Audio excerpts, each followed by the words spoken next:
Ladies and gentlemen, welcome on in to an absolutely fantastic episode of Bar Talk. Good morning, good evening, happy Thursday, Friday, Saturday, Sunday, Monday, Tuesday, Wednesday, whenever you are listening to this. I hope you are having the absolute best day ever. And guys, remember, if it's not a good day, you have the power to turn it around and make it an extraordinary one. Okay. Um, Took a little time off, a little unexpected, needed to like cocoon myself. I do that from time to time where I just need to like completely unplug from the world. Um, and just kind of like be in tuned to me and be in tune to the people that I love the most. It was really fun. This past weekend, I got to go visit my brother. My brother goes to school up in Wisconsin, so we don't get to see him very often. And with his baseball season starting, we kind of wanted to have a little siblings weekend. I went axe throwing. Um, the axe throwing, guys, was hilarious because I did it in the beginning and was like, I'm so good at this with like one hand. And then as time went on, I kept like, I was hitting the target, but the axe wasn't sticking. So, anyways, it was time for us to go. So I was just like, you know what, screw it. Like, let me just see what it looks like to throw it with two hands. And I threw it with two hands and hit the bullseye like every time. And I was like, you've got to be kidding me. So I will be going axe throwing again, and I can't wait for it. Okay. Before we go into that, I want to tell you guys a little kind of realization that I came to. Um, I love reading. I'm a very slow reader. I'm not a fast reader by any means. So I'm not that person that's gonna like buzz through a book in like a day. Like it's just not part of me. I envy those people who can, but it's just not me. Um, I have a whole, I'm looking at my bedroom doors open right now, and I have like 14 books lined up that I just like can't wait to read. And they just keep piling up. So I'm really excited. Um, but I want to tell you guys about the one book I read about a year ago. And I actually gave it to a cousin of mine. It's called The Four Agreements. If anyone has read it, you know it. For those of you who haven't, you should totally buy it on Amazon. I think it's like it's no more than I think like $7. It's a very quick read. It's not very grammatically correct, but the message is there. And I keep going back to this. And so I'll read to you guys what the four agreements are, but you should read the book too so you understand it. So, agreement number one is be impeccable with your words. Number two, don't take anything personal. Number three, don't make assumptions. And four, always do your best. Um, I keep going back to number one a lot lately, which is be impeccable with your words. And, sometimes I think I get it right. And there are sometimes, guys, where I get it wrong. Like I do. And um, I don't mean to get them wrong. But the other thing that I'm learning is by me putting myself out there and by putting me in an arena to fail, it's the only way I learn how to get it right. Same with you as well. Um, our words carry weight, and sometimes we don't always mean to, kind of hurt people with our words. I don't think anyone ever goes in like intentionally meaning to hurt anyone. I don't think we as humans do that, but there are some like sociopaths that do. So, like, let's not forget about them. But we're talking about the good majority of people in the world. Um, but you have to be careful with what you say, and how you say them and how you come across. And once you understand that your words are magic and your words have the ability to change your life, you become very particular with the way you speak and with the way you um, have things flow, if that makes any type of sense. Um, so with that goes into my next book that I've been reading, which I kind of have opened right here. It's Glennon Doyle's Untamed. Um, I suggest this book to everyone. It is a book I think that is written for women, but I will tell you this, she has some great things in here for men as well, for people, for the souls, for humanity, period. Um I couldn't find I'm like more than halfway through, but I couldn't find the quote that I wanted to share with you guys, but she talked about the weight of words and a little bit in there. But the one thing that she had said was, it's not your job how people respond to what you say, like how people absorb what you say. So I sat on that for a while because I was like, wait, isn't that like kind of, doesn't that almost contradict like the four agreements of be impeccable with your words? But I think I finally understood what she said. And I'm not quoting it like verbatim, guys, so please don't take me like word for word with this. It's somewhere in it. I was like flipping through this, but I'm also on a time crunch. I'm trying to get this done. So anyways, point of the matter is, people are probably going to always misinterpret us.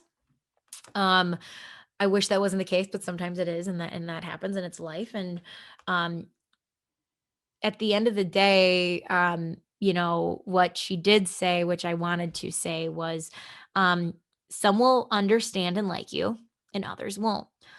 But the way others respond to your confidence is not your business. Your business is to stay loyal to you. That way, you will always know that those who do like you and love you are really your people.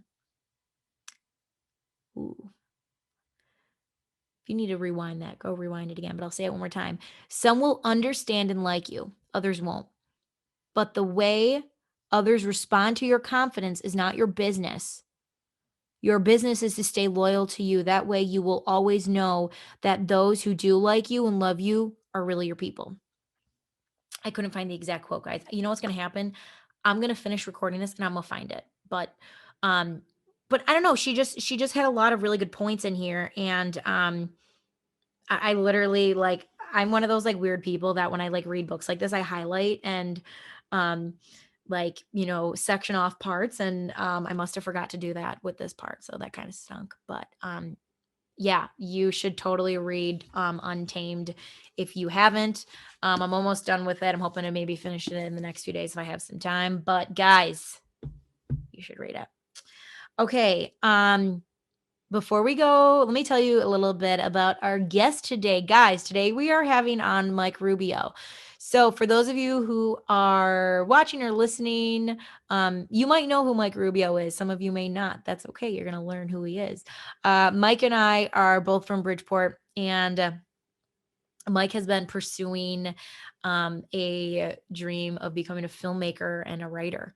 And a few months back, he asked me to be in his film called The Greatest Card Trick. And I was like, excuse me? Like, you want me to do what? So I was just like, yeah, dude, I'll totally go with it. Absolutely. And I got to flex a muscle inside of me that I didn't even know I had. And I got to play the absolute most amazing bitchy newscaster named Jenna Duddleston, ladies and gentlemen. It was a lot of fun. And Mike is coming to the conclusion of The Greatest Card Trick, which should be, by the time this comes out, part 1 will be uploaded, and I believe part 2 will be uploaded next week. But I just love what he's doing. He's bringing a lot of humor, a lot of light, and a lot of fun in a world right now where things can, be a little serious at times, and that's okay. But sometimes we need a good laugh, and Mike has made me laugh my butt off. So anyways, you're going to get ready to make Mike. You're going to get ready to meet Mike. Let's try that again. That one works. But before we do that, guys, I want to tell you guys about some of our sponsors. I'm very grateful for our sponsors, and I hope you guys appreciate them. So I have been wearing this bag all around town. It is the Margot Page clear tote bag. And guys, I'm not exaggerating when I say that I get complimented on this everywhere I go. Like, no bullshit. I get complimented on it everywhere I go. It's become my like everyday bag. But the one bag that I'm going to show you guys now is let me get it for you. So again, for those of you who are watching this, you can see it. For those of you who are listening, I am going to do my best to describe it to you. So this is the clear fringe crossbody bag. Okay, guys. I just absolutely adore it. I already know it's going to be like my music festival, going out bag, going to a Sox game. Like, I'm hoping I can actually go to opening day this year, but I love it because it's cute. It's clear. And it's just like the most adorable thing ever. Okay. I have that one. I have the clear fanny pack, but I'm not exaggerating. The clear tote I wear out like it is by my everyday bag. I wear it everywhere. I get complimented on it everywhere I go. I am obsessed with it, and you guys should be obsessed with it too. And the good thing about Margot Page, guys, is she is going to give you a discount. So you can head on over there, which is margotpage.com, or you can head on over to their Instagram account, which is margot_page, and use promo code BARTALK10 to get 10% off your next order. Guys, spring is in the air. I think we're finally going to be able to go outside again. Okay. I can't fucking wait. I know you can't fucking wait. I'm dying in here. So, guys, you need a cute new bag. Okay. There's nothing wrong with the old bags that you got, but sometimes you want something new. You want something cute. And I'm telling you, this is going to be the new cute bag that you're going to want. So, ladies, get it. Gentlemen, if you're listening to this and you want to surprise your gal with a cute little bag that you know that she wants, I'm telling you, you're going to want to buy this for her. Okay. Okay. Thank you. You're welcome. Okay. So, guys, head on over there. margotpage.com. All right. And lastly, my love of candles. Guys, I have been holding in this for so long. Okay, LYW candles, guys. I love me a candle. You know I love me a candle. I almost set my house on fire. Remember, it's not the candle maker's fault. It's the person who lit the candle's fault. It's my fault. Okay. We're all good. Everything's fine. We've moved past it. But guys, LYW Candles and I have collaborated together, and we have 2 signature scents for you available to buy. Okay. I am seriously like so excited about this because I love candles and I wanted to pay homage? Pay homage? I think pay homage, yeah. To, kind of where the idea of Bar Talk came about, and that is my family's bar, Shinnick's Pub. And Hannah created the scents. We collaborated on this together, but we have 2 candles. First candle, guys, is Sláinte. So for those of you who understand what Sláinte is, Sláinte, it means cheers in Gaelic. And this scent is a rosemary, sage, mahogany teawood, and whiskey. And it is, I think, for those of you who have like an at-home bar, men or women, it has this really nice, like kind of a soft brown color. And I think it'll look awesome on your at-home bar, especially if you have whiskeys and you have some just like a really cool like bar cart setup. Add a candle there. The smell is gorgeous. You are going to love it. And then we also have the candle Celine. So Celine is in honor of my grandmother, who's my mom's mom. I never got to meet her, but I feel her around me all the time. I feel her presence. And the smell for this is rosemary, sage, and white birch. And both of these candles mean a lot to me. And what I love about both of these candles, guys, is there's little stories on the back of each candle. You can pick them up at Shinnick's Pub, okay, to buy your candles. Or, guys, Hannah will also have these available at lywcandles.com. And as always, you can use promo code BARTALK20 to get 20% off your next order. Again, that is promo code BARTALK20 to get 20% off your next order. Okay, so I think that's kind of what we got right now. Am I missing anything else? I got a candle burning here. It's the Rainy Woods. I also love this one too. This one is a very like earthy, kind of mossy smell, if that makes sense. Why does it do this? Go back. Stupid computer. Okay. So yeah, we got that going on. So guys, I will have those in the show notes that will link you straight to Margot Page's page, to LYW's LYW Candles pages, and you can go ahead and purchase them. And I think you're gonna like it. I know I do. I don't even have the candles with me yet because I'm filming this on Tuesday, and the candles are coming in tomorrow. But we're releasing this Thursday, so they're coming. I would have it burning like right here if I could, but I don't. So yeah, just be on the lookout for that. Okay. I'm super excited. Okay, guys. So that's kind of all I got to say today. But ladies and gentlemen, without further ado, I'm so excited for you to meet this next guest. He is someone that you are going to want to watch and pay close attention to, because I just have a pretty good feeling that he's going to do some pretty incredible things down the road. So ladies and gentlemen, without further ado, Mike Rubio. do two things first before we get started. One, we are not lighting my house on fire today. Okay? Today we are lighting the Light Your Way candle, the rainy wood, which to me is the very like foresty, masculine smell. We got some. Let's give it a little whiff. Oh yeah, right? That's awesome. It's so beautiful. And by the time that this podcast comes out, you're getting a sneak peek because we're filming this on Tuesday. Guys, I got to work with Light Your Way candles, and we have 2 signature scents coming out. Oh wow! Yeah, so we have in honor of my family's bar. So we have Cilantro, which is a mixture of rosemary, mahogany teakwood, tobacco, and whiskey. I love mahogany I love teakwood. the color. There's a beautiful story on the back of the candle. And then one that's very near and dear to my heart is the Celine scent, which is in honor of my grandmother. So that is awesome. Yeah, rosemary, sage, and white birch. So, and again, story on the back of that. We will be selling those at Shinnick's wholesale. So head on over there. I will serve you a drink, and you can pick up a candle. It's the best of both worlds. If you're not in the Chicagoland area, you can always order them online through lywcandles.com. And as always, you have the promo code BARTALK20 to get 20% off your next order. Okay, most importantly, what are you drinking? So know that I have hid this from my roommate because it's the best goddamn bourbon I've ever had. My liquor lady over at Main Street knows I like bourbon. And Nice. This bottle is called Uncle Ernest. And the story of Uncle Ernest is it is 5 generations of a family, and it is founded by a slave. Wow. Right? That is so cool. It's insane, and it's 100 proof, 750 milliliters, and it's only $50. Which, for anyone who knows bourbon, that's like stupid cheap. Yeah. So when I found this out, I literally was like, I have to get it, and I love it. So no, I've hid this from people, and I only share this with Flective. So cheers, honey. Wow, I feel honored. You should. Oh, that is good. It's smooth. That is so smooth. It's smooth as fuck. That is awesome. And Uncle Ernest. Uncle Ernest. So they're based just outside of Nashville.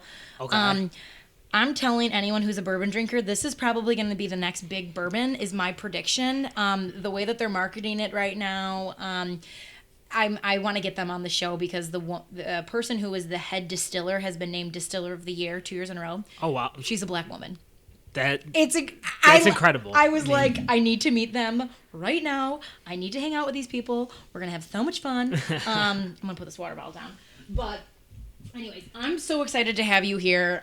For people who are listening or watching, I never really know how to talk to people because we have this on different platforms. Some people are going to know who you are and some people aren't.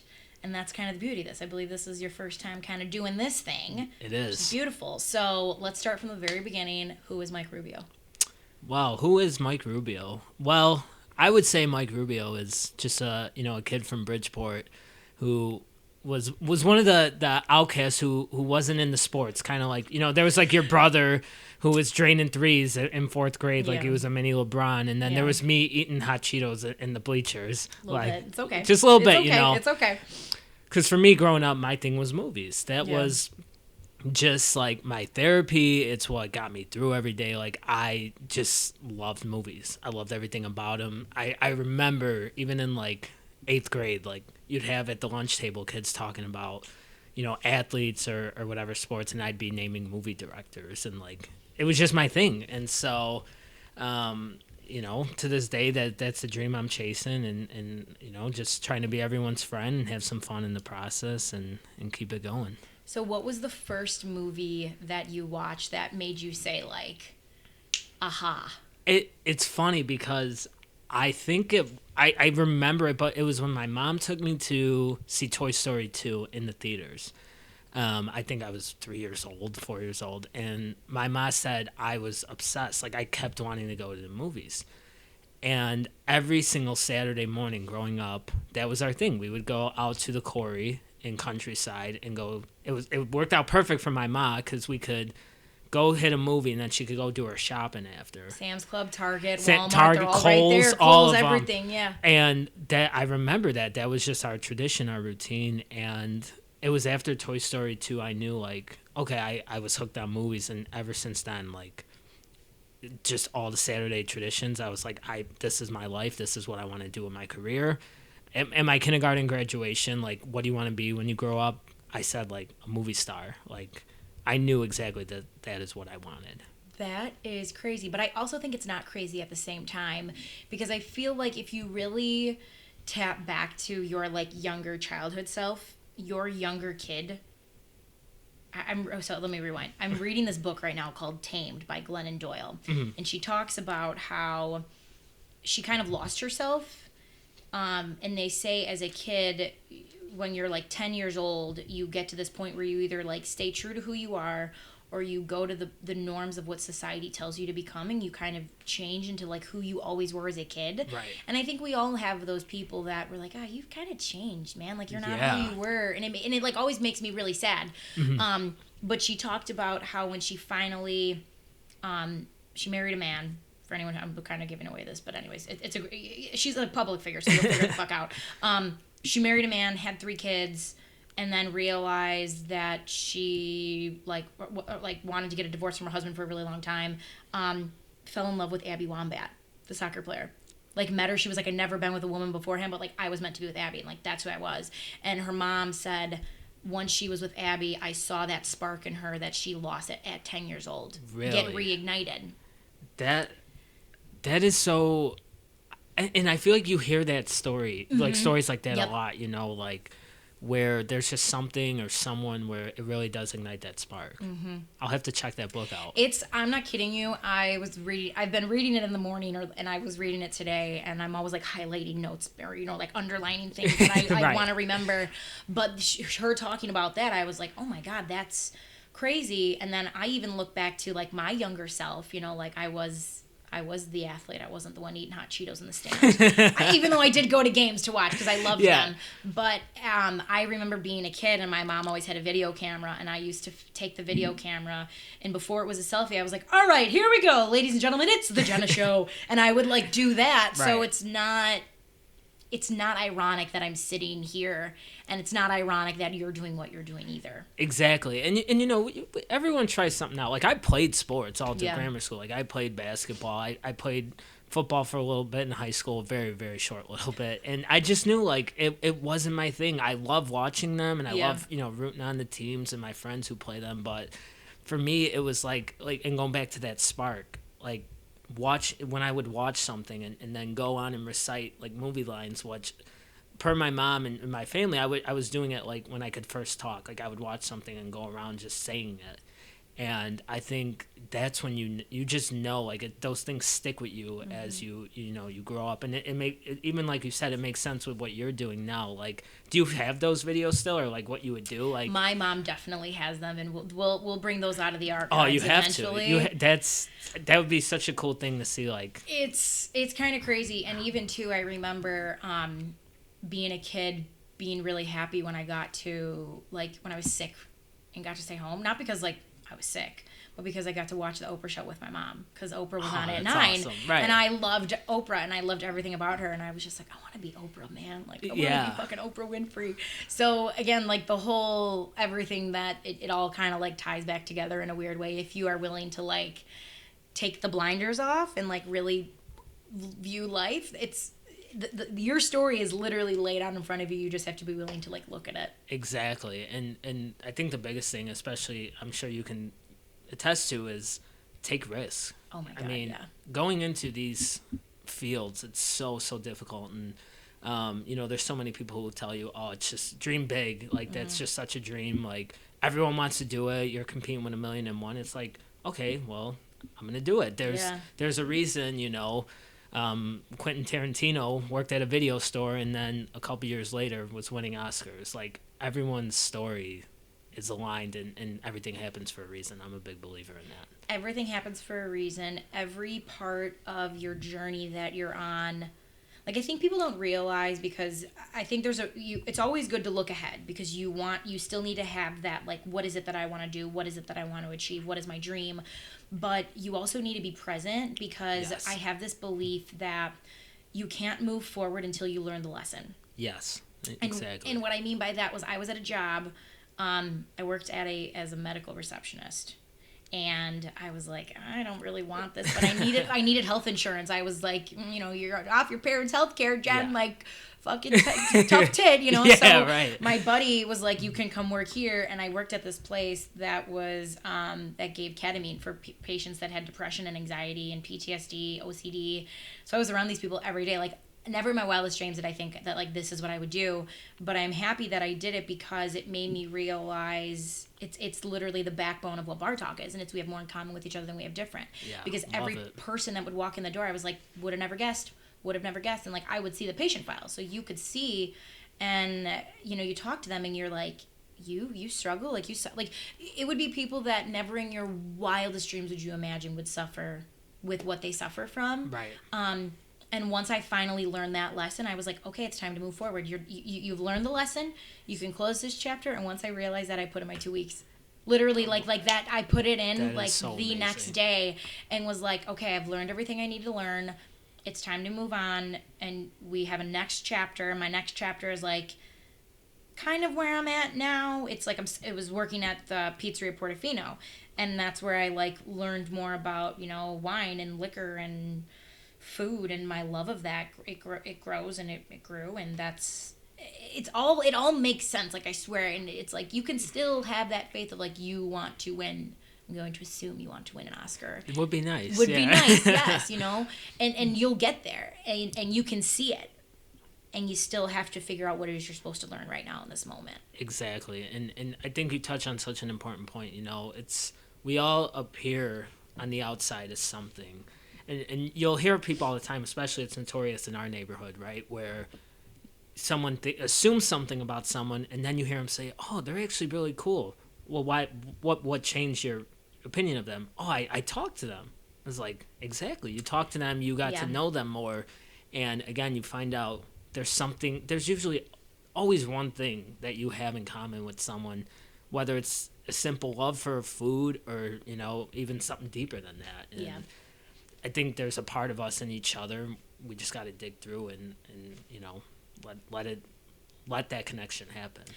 And I think it comes back to listening. Sorry, guys, we had a little technical difficulties with the camera. We're back. Okay, I don't remember what we were talking about, so let me just go to the next question. And I feel like you might have already answered this, but was there? So you said Toy Story was the movie that like ignited that spark in you. I would argue that one, and I think my mom would argue that one too. Okay, was there something in Toy Story, a scene in Toy Story, that you just like kept going back to? I think it was more the theatrical experience, right? I think it for me, going in, and I mean I'm sure when you go to a movie theater with young kids, someone's screaming, someone's crying, whatnot. For me, I just would sit there and get lost in it. And I don't remember specifically with that movie if there was a specific scene that sparked it or anything. But I could say that as I got older, I am a huge 80s person. I think I lived through the 80s in another lifetime. Probably. I could see it. And John Hughes movies, who made Pretty in Pink, 16 Candles, Ferris Bueller.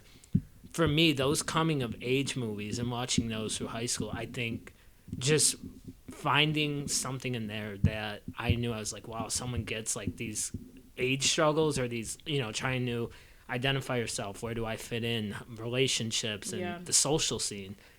Knowing I can connect to that is like, wow, someone else can too. And that for me, going from like 8th grade to high school, I was like, this is why I want to do this. This is why I want to write stories and make movies that people can relate to, and knowing that you're not alone in anything you're going through, and there's like a visual element and a thing that you can see that like there's just stories that can be told that you're not alone, and make you feel like, okay, like things will be okay. Yeah, and stories that you can almost take and mirror in your life to be like, okay, I'm going through something similar, and if you were able to get through it this way, maybe I can get through it that way too. Exactly. Because I think, and I don't say this to sound ignorant But it's like, I think we all believe that, like we're the only ones struggling with things. Without a doubt. I completely agree. But the truth of the matter is, we all share the same struggles.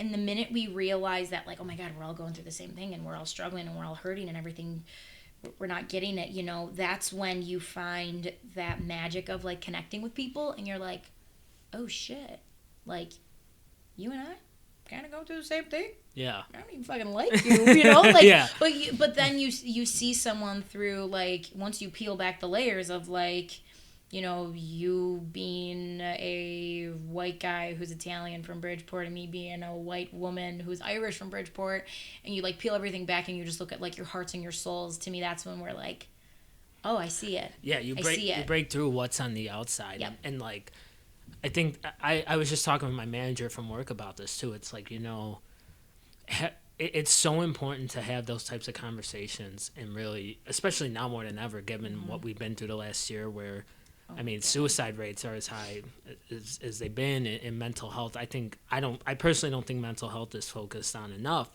but it's so essential to our well-being just to simply ask, like, how's it going? Or, what are you doing? Just those types of questions, like, to know you're valued. It's so important to who you are as a person, your health, and everything else. It's so true. It's so fucking true.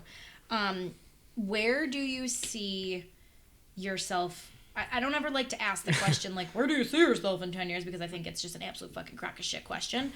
But I do think that it doesn't need to be in 5 years, 10 years, 15, 20, because I don't think there's any necessarily, like, a timeline for, like, what God has planned for us and what the universe has planned for us. Right. But knowing you, I know you have, like, a vivid picture in your head of, like, what you see yourself doing. What is that? It's funny because I'm trying to figure that out now. Luckily I work for Disney, and I admire the company. I'm very thankful and blessed every day to say I work for them and to start my career with them. I see myself continuing, to kind of sharpen the everyday transferable skills that are essential to jobs, problem solving, like what they teach you in college, Yeah, all that good stuff. All that good stuff. But I think for me, it's writing and getting to a point where I can just produce and make my own content. And I've had this dream my whole life, but I see myself having my own production company. Like Adam Sandler, I admire him. Yeah. I look up to him, and of course, not everything he makes is great, but if you look at Happy Madison Productions, what do they all have in common? It's all his friends. It's all the same people working together and just having a great time making something that maybe you don't enjoy, but I myself, I laugh my ass off. Yeah. I love his movies. I mean, I grew up watching all of his movies, and I still look forward to them. So that's really, I've had that vivid vision more and more, and I really see it coming to life.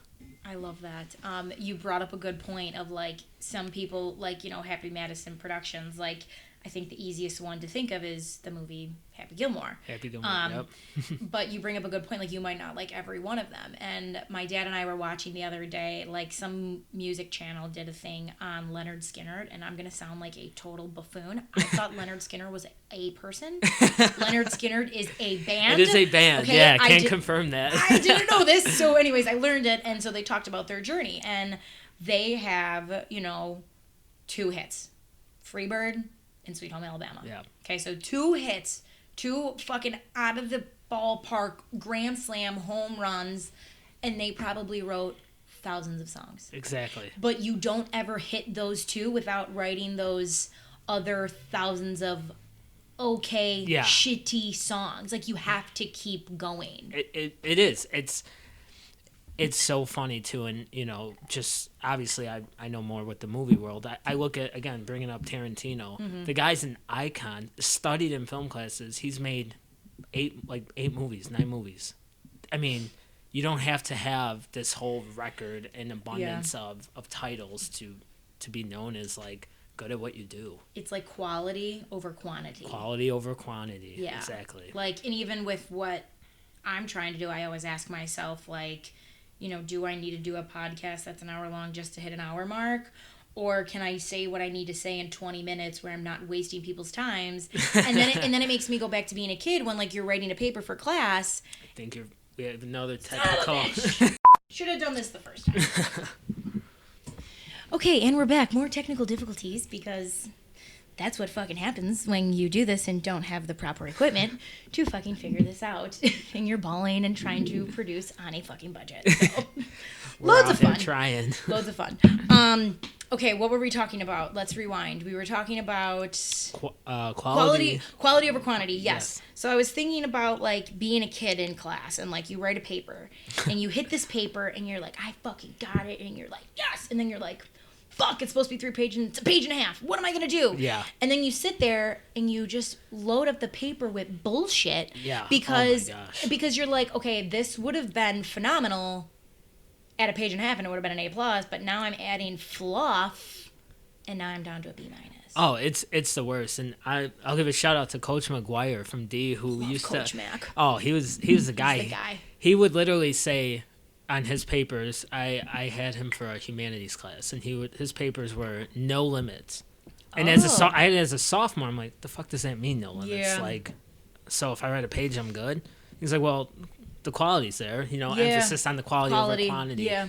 And I kid you not, it was from that class that I was able to, like, be a good writer. From him in Dieter's class. It was like, Dieter, everyone at D as a senior could talk about Dieter's class, where we had to write, like, the 20-page manhood paper. Or I wrote a paper on Nazi propaganda it came out to about almost 30 pages.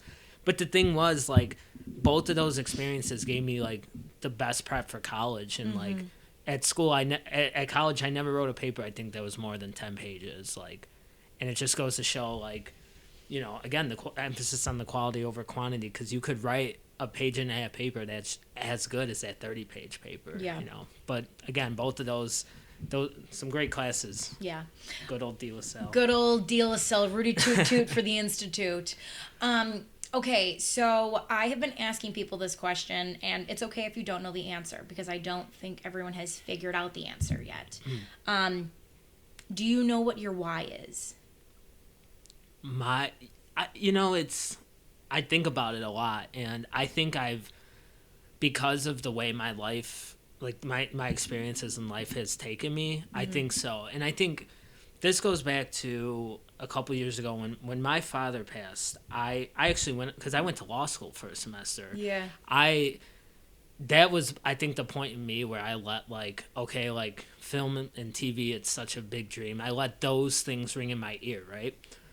And so when I went to law school, I was like, I'm not myself. I feel so lost. Like, I hated it.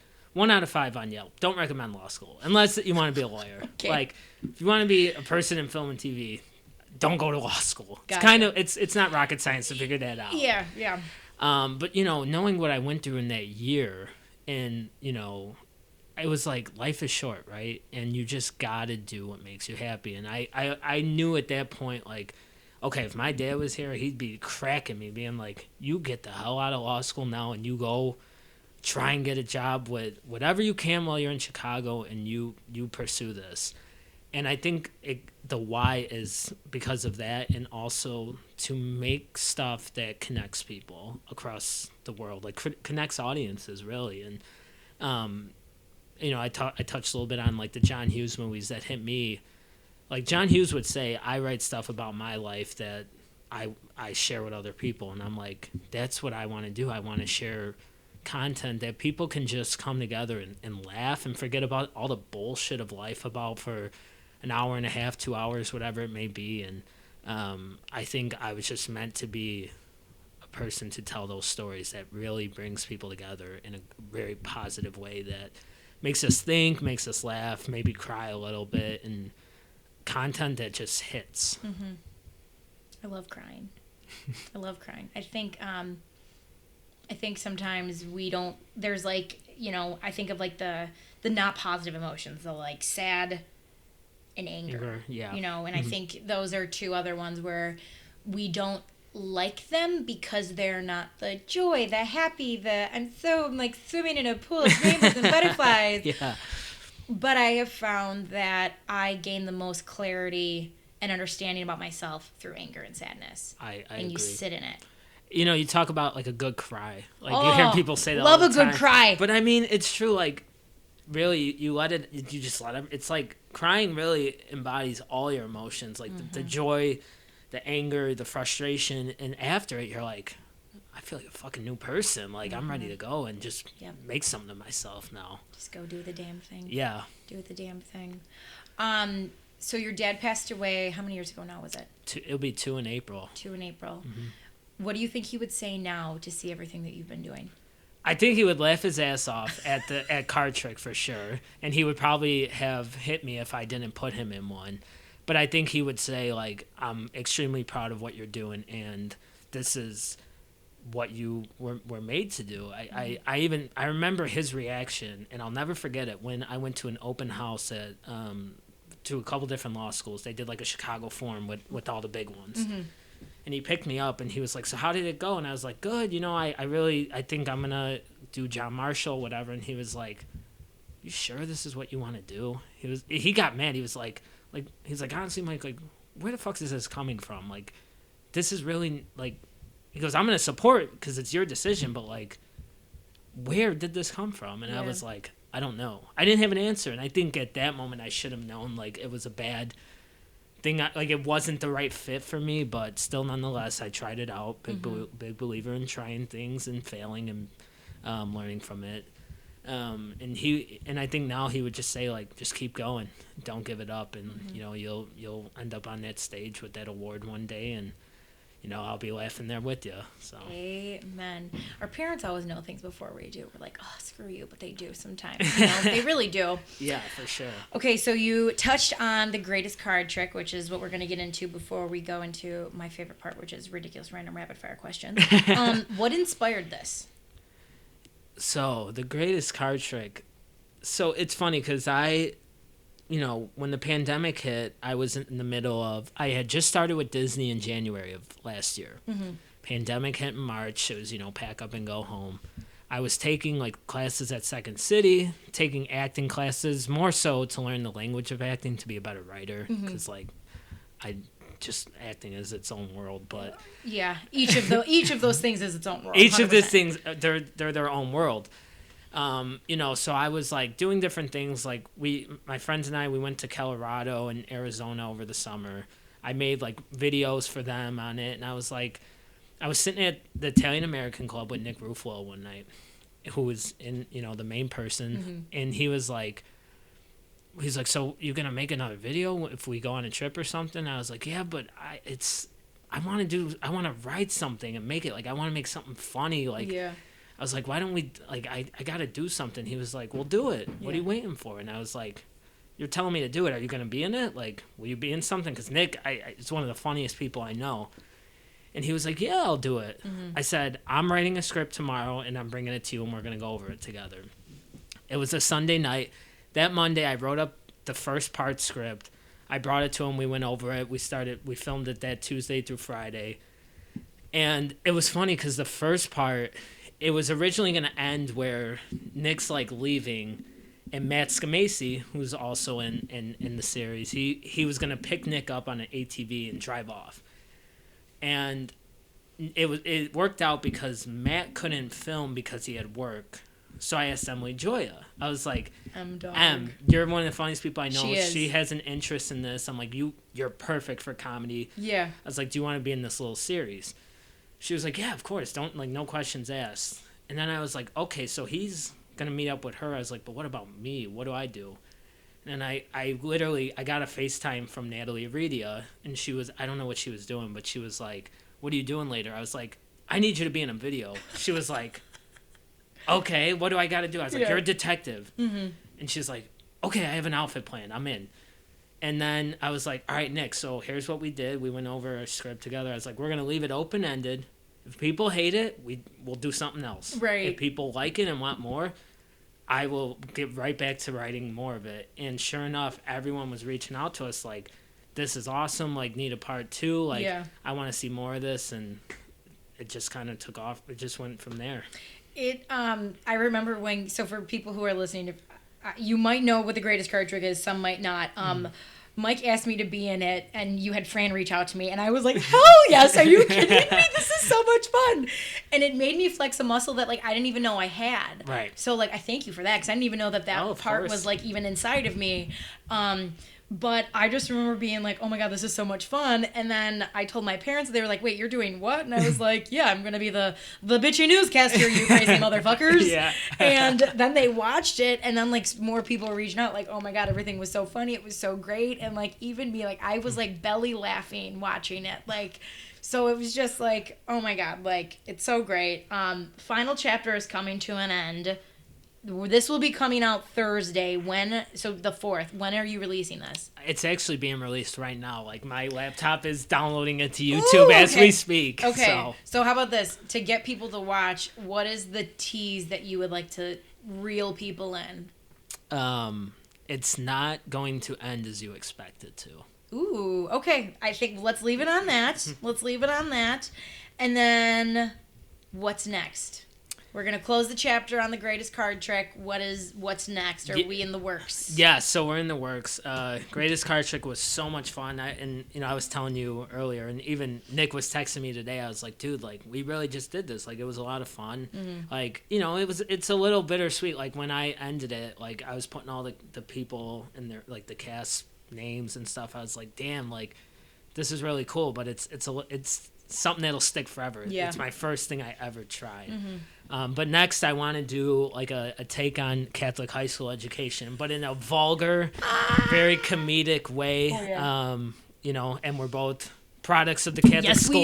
Yes, we are. So just having like, each mini thing like orientation, homecoming, sex education, and just like some of the awkward situations we've encountered, and like a very strong comedic take on that.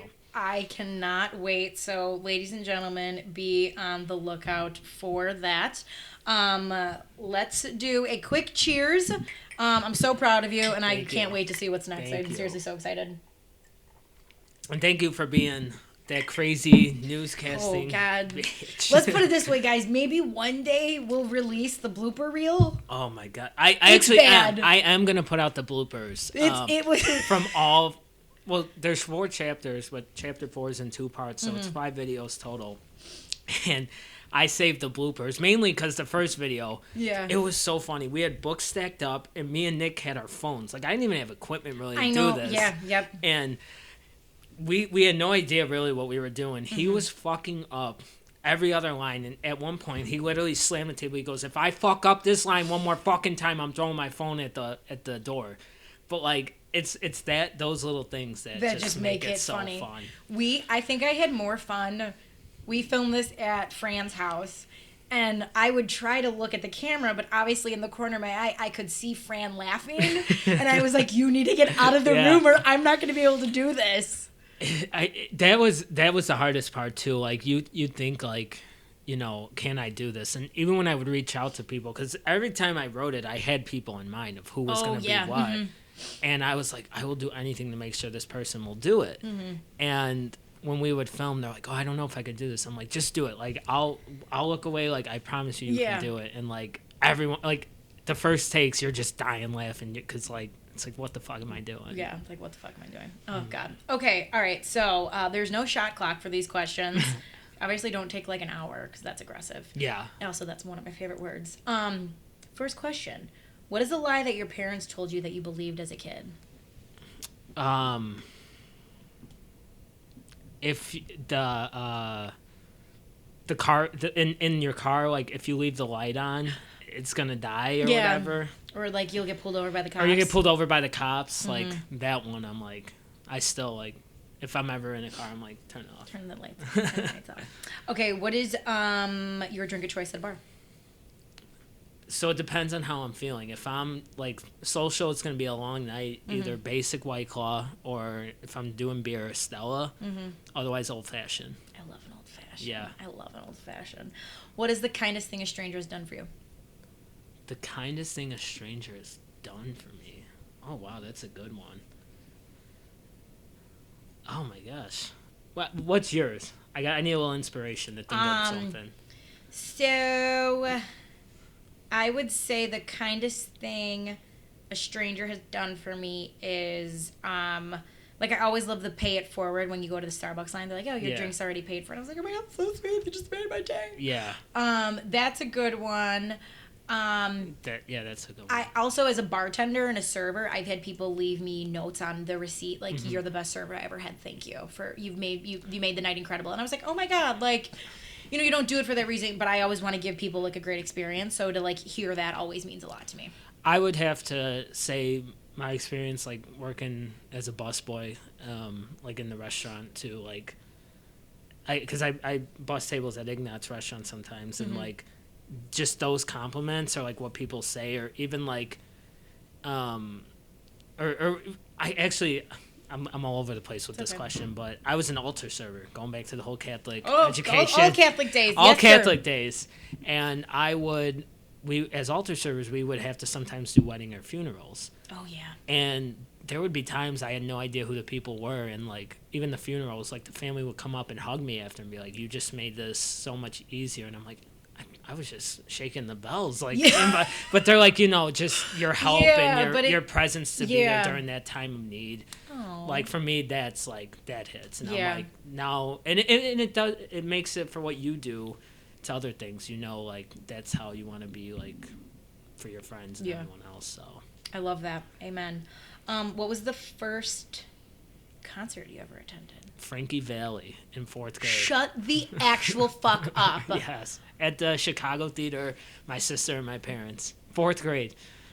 I am an old school. God. I'm telling you, I lived through another age. And my parents raised me on phenomenal music, from everything from disco to all the oldies. Yeah. And that is why the oldies are my favorite. So Frankie Valli and the Four Seasons, Jersey Boys. My dad bought the Jersey Boy album like when they were on Broadway, and when he would drive me out to practice, that's what we would listen to. Oh. And so they got tickets when the Jersey Boys was on Broadway in Chicago. Yeah, I seen it twice. Okay, so I was like, "Dad, I want to go," and I was young, and he was like, "You can't come." I was like, "But I know all of this music, right. Like let me come." And so he let me come, and I remember when it was "Oh What a Night," and then Pops a Boner, and they were like cover my eyes. I was like, I'm like 14, 15, it's fine. Oh like, my gosh. I mean, it's not fine, but like I get it, but like. Or there's like a big, I know in the middle of that play, spoiler alert, there's like a shooting. Yes. And when I remember when that happened, I was so scared. I was like, what the fuck just happened? Like someone just got shot. But I love it. It's phenomenal. I love that was your first concert. Okay, would you rather go skydiving or swim with sharks? Oh my god. Skydiving. Skydiving. Okay. I ask all Chicagoans this question. We always got a guy. What is the craziest guy that you got? Not necessarily like the name of the person, but what this person does. Oh man.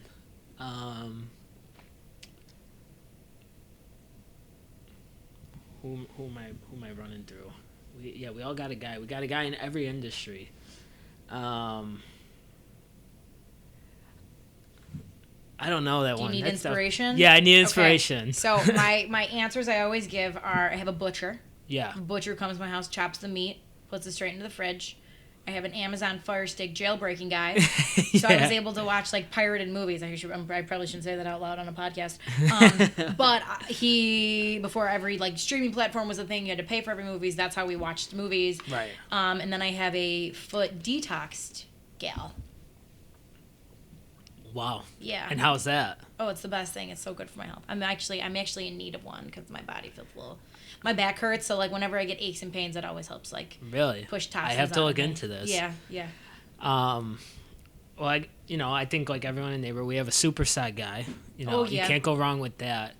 I don't know. I think that's really a tough one. I might have to come back to that. Come back to that. Okay, I'm putting a little star next to it. I want you to think about it, and I don't want to forget that these are the best ones. What is the best piece of advice someone has given you? Best piece of advice is,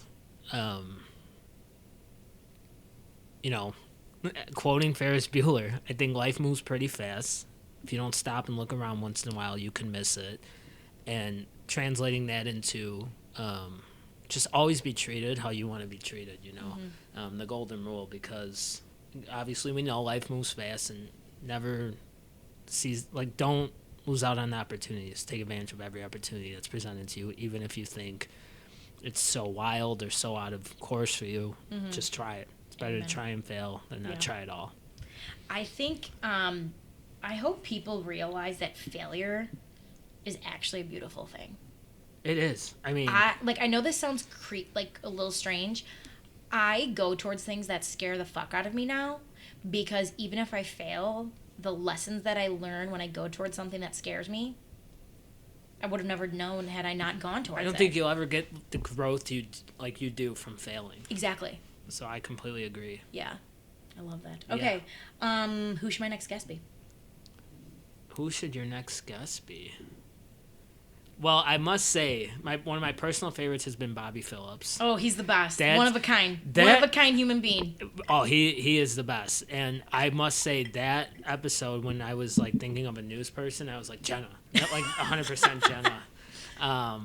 Was this the one he made me dress up? Because I was literally about to put sweatpants on that day. And he's like, no, Jenna, I'm wearing a suit. And I was like, fuck, I'll get dressed up too. That was like right at the start. That was April, it was like right? the very beginning of Bar Talk, yeah. Yeah, and that was like right at the beginning of quarantine. I remember I was watching it and I was like, this is amazing. He was like guest number 6, I think. Yeah. I think, honestly, I would recommend someone in the restaurant industry. Gonna give a shout out to the Ruffos because I bashed on Franco's all my shit. So I do Frankie Ruffo is the guy. I would love to get Frankie on, and we've actually been trying to work on it, but I think our schedules haven't lined up. So yeah, highly recommend him. Okay. And, you know, his favorite restaurant. It is my favorite. Like, whenever I want like a nice girls' night, get some dinner in the neighborhood, like. So what's your meal? What's your go-to there? Okay, so I always get their specials. Okay. I'm a big specials person, but I love their is it the beet salad? Oh, and I don't even like beets. But theirs is different. But there's like it's candy walnuts, and I think it's goat cheese, and it's a balsamic glaze, so it's just like perfectly fucking on it.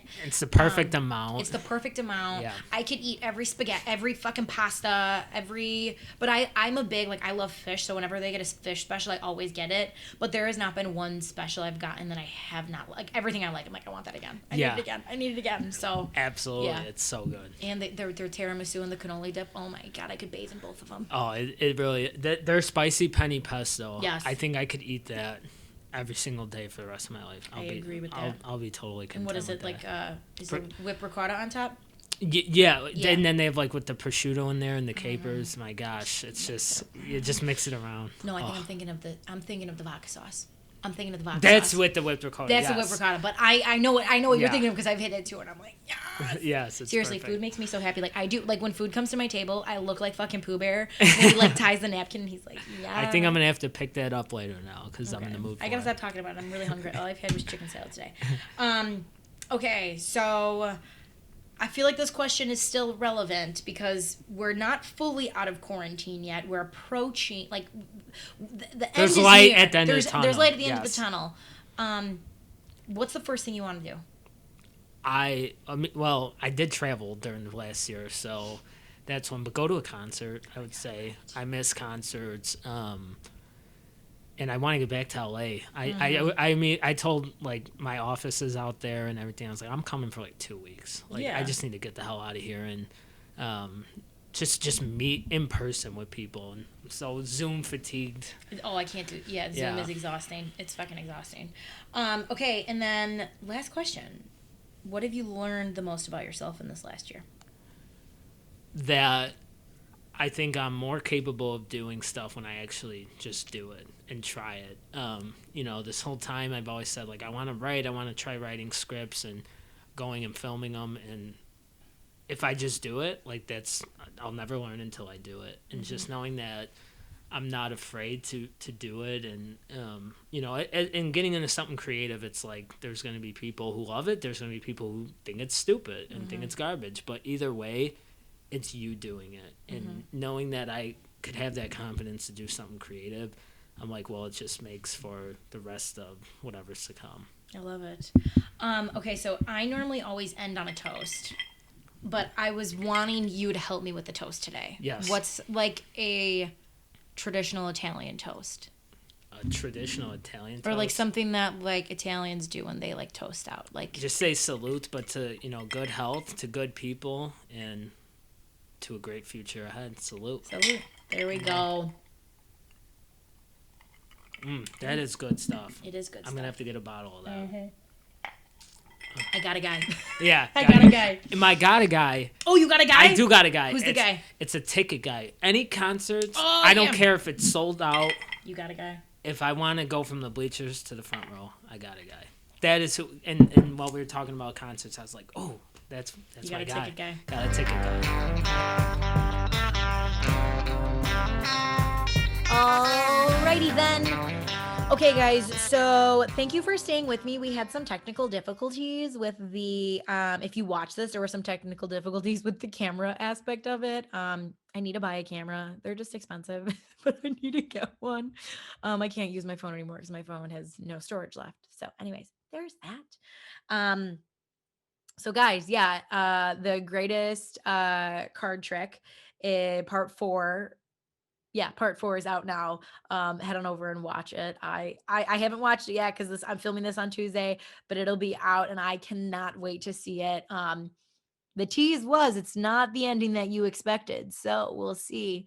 But also I'm excited to see what Mike has up his sleeve next for his next project. A little homage to like high Catholic schools, which is gonna be crazy. So can't wait to see that. Oh God. I don't know why I'm so gassy right now. Let me do this too, because I've been drinking this. Uncle Ernest, guys. So I got a liquor gal, okay? I love my liquor gal. Nancy, if you're listening to this, you're the best, okay? Nancy told me about Uncle Ernest. I've become a big bourbon fan lately. Bourbon is my new hobby that I can't afford because it's too expensive.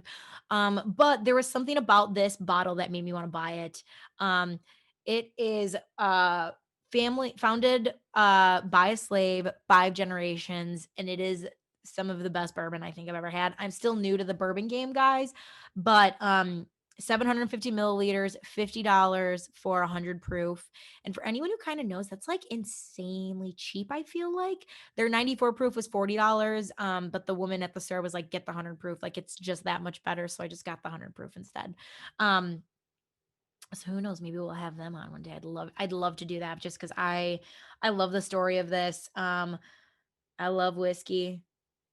And goddamn, is this shit so good. Like, it is so good. Okay. So for any of my bourbon people, I'm telling you, you're going to want to get some Uncle Ernest. And they have it out at Main Street Wine and Spirits out in Countryside. So it's worth the drive to go and get it. I'm telling you, you're going to thank me later. Okay. So go and do the damn thing. Okay, guys, we have some pretty cool guests coming up. Right now, the biggest thing is working on scheduling. And also I have some good news too. My hours have increased at my restaurant. Yay. So what that means me also having to kind of figure out my schedule on here because I'm working more there, which means I have to, time block and figure some stuff out here. So, it's all going to work out good. I promise you guys that. I just ask that you be patient with me as I try to, figure out what my new schedule kind of looks like, but, I'm very excited. Okay, guys. So that is today's show. Thank you very much for coming on in. And remember to take the time today to realize that we have way more in common with each other than we have different. I will see you next week. Take care.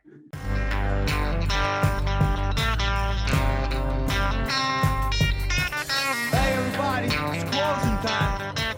You don't gotta go home, but you can't stay here.